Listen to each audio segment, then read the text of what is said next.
നമസ്കാരം എല്ലാവർക്കും ഈസി സ്നാക്സോട് സ്വാഗതം. എന്തൊക്കെയുണ്ട് വിശേഷം? എല്ലാവർക്കും സുഖമല്ലേ? ഞങ്ങളോട് സുഖമായിട്ടൊക്കെ പോകുന്നു. അപ്പോൾ ഞാൻ ഈസി സ്നാക്സിൻ്റെ കിച്ചണിൽ വന്നിട്ട് ട്രഡീഷണൽ ആയിട്ട് ഓട്ടട എങ്ങനെ ഉണ്ടാക്കണമെന്നാണ് കേട്ടോ കാണിക്കുന്നത്. അപ്പോൾ നിങ്ങൾ ഈ ഓട്ടട എന്ന് പറയുന്ന സംഭവം ധാരാളം ഉണ്ടാക്കിയിട്ടുണ്ടാകും. നോൺ സ്റ്റിക്ക് പാനിലും ചട്ടിയിലൊക്കെ ഇഷ്ടം പോലെ ഉണ്ടാക്കുന്നത് കണ്ടിട്ടുണ്ടാവും.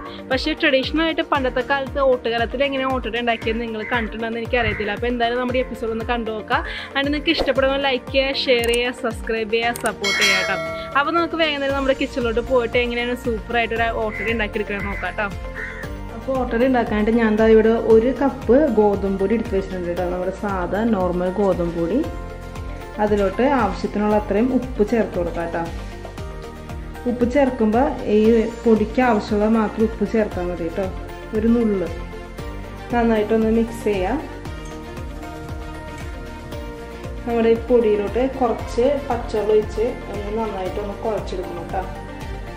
ചപ്പാത്തി മാവിനേക്കാളും കുറച്ചും കൂടി ലൂസായിട്ടുള്ള ഒരു പാകത്തിന് കേട്ടോ നമുക്ക് കുഴച്ചെടുക്കാനായിട്ട്.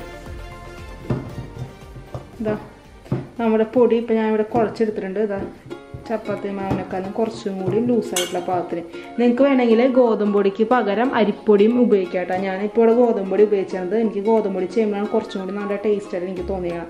അപ്പോൾ ഗോതമ്പ് പൊടി ഇതാ ഈ ഒരു പാകത്തിന് കുഴച്ചിട്ട് ഒരു 10 മിനിറ്റ് ഇതൊന്ന് റെസ്റ്റ് എടുക്കട്ടെ കേട്ടോ. നമുക്കൊരു സൈഡിലോട്ട് മാറ്റി വെക്കാം. ഞാൻ എന്താ ഇവിടെ ഒരു അരമുറി തേങ്ങ ചിരകി അതിൻ്റെ തേങ്ങാപ്പീര് എടുത്തിട്ടുണ്ട്. അതിലോട്ട് മധുരത്തിന് ആവശ്യമായിട്ടുള്ള അത്രയും ശർക്കരപ്പാനി ഉരുക്കിയതാണ് ഇത്. അധികം വെള്ളം ഒഴിക്കാതെ ഉരുക്കിയെടുത്ത ശർക്കരപ്പാനി ചേർത്ത് കൊടുക്കാം കേട്ടോ. നിങ്ങൾക്ക് വേണമെങ്കിൽ ശർക്കര ചീകിയും ഇടാം. പക്ഷേ എൻ്റെ ശർക്കരയിൽ കല്ലുണ്ടാകുന്ന എനിക്ക് അറിയത്തില്ല, അതുകൊണ്ടാണ് ഞാൻ ഉരുക്കി ഒഴിച്ചത്. നന്നായിട്ടൊന്ന് മിക്സ് ചെയ്ത് കൊടുക്കാം കേട്ടോ.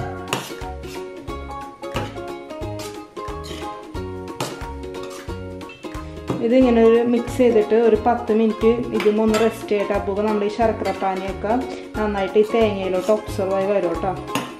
പ്രത്യേകം ശ്രദ്ധിക്കണം, ശർക്കര ഉരുക്കുമ്പോൾ അധികം വെള്ളം ചേർക്കരുത്. കുറച്ച് വെള്ളം ചേർത്ത് മാത്രം ഉരുക്കുക കേട്ടോ. ഇതൊരു 10 മിനിറ്റ് ഇങ്ങനെ ഇരിക്കട്ടെ കേട്ടോ. ഞാൻ ദാ ഇപ്പോൾ ഇവിടെ ഒരു വാഴല എടുത്ത് റെഡിയാക്കി വെച്ചിട്ടുണ്ട് കേട്ടോ. നമ്മൾ നേരത്തെ റെഡിയാക്കി വെച്ചിരിക്കുന്ന ഗോതമ്പ് പൊടിയിൽ നിന്ന് കുറച്ച് ഗോതമ്പ് പൊടി എടുത്തിട്ട് ഇങ്ങനെ ഇതിൻ്റെ നടുക്ക് വെച്ച് കൊടുക്കാം കേട്ടോ. നല്ല തിന്നായിട്ട് പരത്തണതാണ് കേട്ടോ നല്ലത്. എൻ്റെ ഇവിടെ ഉണ്ടായ വാഴല കുറച്ച് വലുതായിപ്പോയി, അതാണ്. നിങ്ങൾക്ക് സാധാ വലിപ്പമുള്ളതാണ് മതിയിട്ട്, ഇത്ര വലിയ വാഴലൊന്നും എടുക്കണമെന്നില്ല.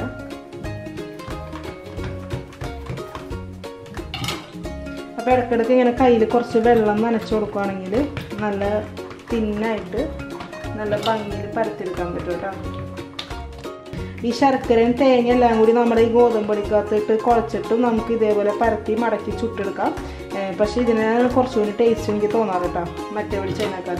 അപ്പോൾ നിങ്ങൾക്ക് അങ്ങനെ വേണമെങ്കിൽ ചെയ്യാം കേട്ടോ. നമ്മുടെ ഗോതമ്പ് പൊടി ഇപ്പോൾ ഞാൻ ഏകദേശം ഒരു നല്ല വട്ടത്തിൽ പരത്തിയിട്ടുണ്ട്. അതിലോട്ട് നമ്മൾ നേരത്തെ റെഡിയാക്കി വെച്ചിരുന്ന നമ്മുടെ തേങ്ങ ശർക്കരപ്പാനിയില്ല, അതുകൊണ്ട് ചേർത്ത് കൊടുക്കാം കേട്ടോ. അതിങ്ങനെ എല്ലാ സ്ഥലത്തോട്ടും ഒന്ന് വിടർത്തിയിട്ട് കൊടുക്കുകയാണെങ്കിൽ എല്ലാ സ്ഥലത്തും ഒരേപോലെ മധുരം എത്തിക്കോളും. പിന്നെ നിങ്ങൾക്ക് ഇതിൻ്റെ അളവെന്ന് പറയുന്നത് മധുരത്തിൻ്റെയും ഇതിൻ്റെ ഉള്ളിൽ എന്തോരം ഫില്ല് ചെയ്യണമെന്നുള്ള അളവും നിങ്ങൾക്ക് ഓരോരുത്തരുടെ പേഴ്സണലായിട്ടുള്ള മധുരത്തിൻ്റെ ഇഷ്ടം അനുസരിച്ച് വെക്കാം കേട്ടോ. നല്ല മധുരം വേണമെന്നുള്ളവർക്ക് കുറച്ചും കൂടി കൂടുതൽ ശർക്കരപ്പാനി ഒഴിക്കാം. ഞാനിപ്പോൾ ഏകദേശം 1/2 ഗ്ലാസ് ഒഴിച്ചിട്ടുള്ളൂ കേട്ടോ. നല്ല തിക്കായിട്ടുള്ള ശർക്കരപ്പാനി ഉപയോഗിച്ചു കേട്ടോ. ഇങ്ങനെ ഞാനിത് ഇതാ ഇങ്ങനെ മുടക്കാം കേട്ടോ. അത് ജസ്റ്റ് ഒന്ന് പ്രസ് ചെയ്ത് കൊടുക്കണം. അതിന് ശേഷം വന്നിട്ട് ഈ സൈഡിൽ നിന്ന് ഇതിൻ്റെ എല്ലാം ഇങ്ങനെ കുറച്ച് മുറിച്ച് കളയാം കേട്ടോ. എല്ലാം ഉണ്ടാക്കിയെടുക്കാം. ഇതാ നമ്മുടെ ഒരു ഓട്ടട റെഡി ആയിട്ടുണ്ട്. ഇതൊരു സൈഡിലോട്ട് മാറ്റി വെക്കാം കേട്ടോ.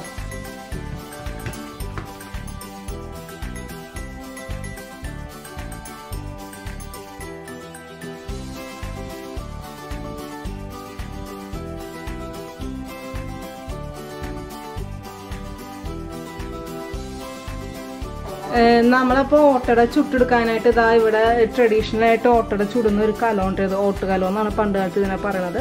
അപ്പോൾ ഇതിലാണ് പണ്ടുള്ളവർ ഓട്ടട ചുട്ടിരുന്ന് വെച്ചത്. ഇതിൽ ചുടുന്നതുകൊണ്ടാണ് ഇതിന് ഓട്ടട എന്ന് പേര് വന്നത് കേട്ടോ. അപ്പോൾ ആ കലം ഇവിടെ വെച്ചിട്ടുണ്ട്. അപ്പോൾ ഇതിൻ്റെ ഉള്ളിലോട്ട് നമ്മൾ റെഡിയാക്കി വെച്ചിരിക്കുന്ന അട ഇറക്കി വെച്ച് കൊടുക്കണം കേട്ടോ. ചൂടായി കഴിയുമ്പോൾ ഈ അട ഇതിൻ്റെ ഉള്ളിലോട്ട് ഇറക്കി വെച്ച് കൊടുക്കാം കേട്ടോ. ഇതിൻ്റെ ബുദ്ധിമുട്ട് എന്താണെന്ന് വെച്ചിട്ടുണ്ടെങ്കിൽ സംഭവം ട്രഡീഷണൽ ഒക്കെ ആണെങ്കിലും ഈ ക്യാമറ കൊണ്ട് ഷൂട്ട് ചെയ്യുമ്പോൾ ഇതിൻ്റെ ഉള്ളിൽ എന്താ നടക്കണമെന്ന് നിങ്ങൾക്ക് കാണാൻ പറ്റില്ല. അതാണ് ഏറ്റവും വലിയ പ്രശ്നം. കലത്തിൻ്റെ ഉള്ളിലോട്ട് ക്യാമറ വെക്കൽ കുറച്ച് ബുദ്ധിമുട്ടാണ്. അപ്പോൾ ഈ ഓട്ടട എന്ന് പറയുന്നുണ്ടെങ്കിലും പലരും നോൺ സ്റ്റിക്ക് പാനിലും അങ്ങനെയൊക്കെ വെച്ചാണ് ചുടുന്നത്. അപ്പോൾ നിങ്ങളുടെ വീട്ടിൽ ഇപ്പോൾ കല്ലില്ലെങ്കിൽ നിങ്ങൾ നോൺ സ്റ്റിക്ക് പാനോ അല്ലെങ്കിൽ ദോശക്കല്ല എന്താണെങ്കിലും ഉപയോഗിക്കാം. പക്ഷേ ഇതാണ് ട്രഡീഷണൽ മെത്തേഡ് ഓട്ടട ചുടുന്നതിനുള്ള കേട്ടോ. അപ്പോൾ ഇതാ നമ്മുടെ ഓട്ടുകലത്തിൻ്റെ ഉള്ളിൽ കിടന്ന് വേവുന്നുണ്ട് കേട്ടോ. ചെറിയ തീയിൽ കിടന്ന് നമ്മുടെ ഓട്ടട ഇതിൻ്റെ ഉള്ളിൽ കിടന്ന് നന്നായിട്ട് വേവണം കേട്ടോ. നീര് വേവാന്നാണ് പറയുന്നത്. നിങ്ങൾ കനലിലിട്ട് വേവിക്കണം. അപ്പോൾ ഓട്ടുകലത്തിൻ്റെ ഉള്ളിൽ കിടന്നിട്ട് നമ്മുടെ ഓട്ടട വേവട്ടെ കേട്ടോ. വെന്ത് കഴിഞ്ഞിട്ട് ഇനി മറിച്ചിടുന്ന സ്റ്റേജ് ഞാൻ വെന്ത് കഴിഞ്ഞ് മറിച്ചിടുമ്പോൾ കാണിച്ചു തരാം കേട്ടോ.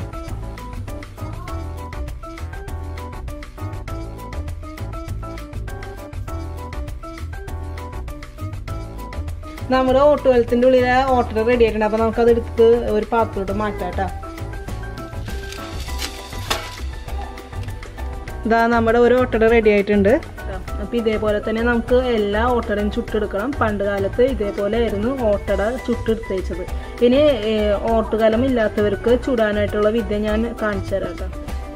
അപ്പോൾ നമ്മുടെ രണ്ടാമത്തെ ഓട്ടട അവിടെ ഓട്ടുകലത്തിൽ ഇന്ന് റെഡിയാവുന്നുണ്ട്. അപ്പോൾ ഞാനിനി ഓട്ടുകലം ഇല്ലാത്തവർക്ക് അല്ലെങ്കിൽ ഇപ്പോൾ ഫ്ലാറ്റിലൊക്കെ താമസിക്കുന്നവർക്ക് എങ്ങനെ ചെയ്യാൻ പറ്റുന്നുണ്ട് കാണിക്കുന്നത്. അപ്പോൾ അതാ ഞാൻ ഇവിടെ പഴയൊരു ദോശത്താവ് എടുത്തിട്ടുണ്ട്. ദോശത്താവ് നന്നായിട്ട് ചൂടായി കഴിയുമ്പോൾ നമ്മൾ റെഡിയാക്കി വെച്ചിരിക്കുന്ന നമ്മുടെ ഓട്ടട അതിനകത്തോട് വെച്ച് കൊടുക്കുക കേട്ടോ. തീ നന്നായിട്ട് കുറച്ച് വെച്ച് കൊടുക്കുക. പഴയ നോൺ സ്റ്റിക്കിൻ്റെ പാൻ അല്ലെങ്കിൽ ഇരുമ്പിൻ്റെ പാനാണ് കേട്ടോ നല്ലത്. എന്നിട്ട് തീ നന്നായിട്ട് കുറച്ച് വെച്ച് കൊടുക്കണം കേട്ടോ. ചെറിയ തീയിലിരുന്നിട്ട് ഇത് വെന്ത് വരണം. നമ്മുടെ ഒരു വശം ആയിട്ടുണ്ട് കേട്ടോ. അപ്പോൾ ഈ ഓട്ടട ഇത് മറിച്ചിട്ടൊന്ന് നോക്കണം കേട്ടോ. ഇതൊക്കെ ഉണ്ടോ ബ്രൗൺ കളറായി വരുന്നുണ്ട്.